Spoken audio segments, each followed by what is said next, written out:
As Dr. Ian Malcolm once famously quipped, Life, finds a way. and that's exactly what has just been observed among a swarm of unique pseudo-organisms called Xenobots, first developed in 2020 at the University of Vermont. Xenobots are effectively living robots, biological machines designed from the ground up using skin and cardiac stem cells derived from the African frog Xenopus laevis, hence Xenobots.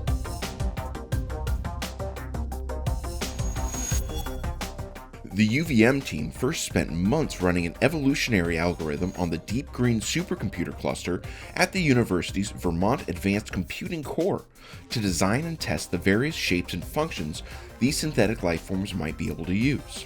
Once their design was sufficiently refined, the team took a bunch of individual Xenopus stem cells and assembled them into the approximate shape specified by the algorithm using a set of minuscule forceps and electrodes. It takes around 3,000 cells to make a fully functional Xenobot, which can operate for up to 2 weeks at a time using their embryonic energy stores.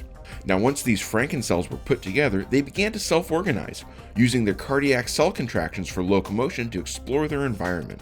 Researchers also observed emergent swarm behaviors, with groups of Xenobots working together to push and gather microscopic pellets into centralized piles within their aquatic environments. Researchers then realized that by cutting out a notch in each Xenobot and making it look like a microscopic Pac-Man, the bots could individually collect and shift even larger amounts of pellets using far less energy.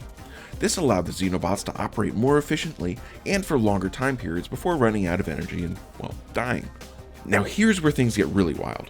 The researchers have found that by replacing the pellets with individual Xenopus stem cells, the Xenobots can gather enough cells to create a second generation of themselves. Essentially, they reproduced, creating babies that would self-assemble into functional Xenobots after a brief incubation period.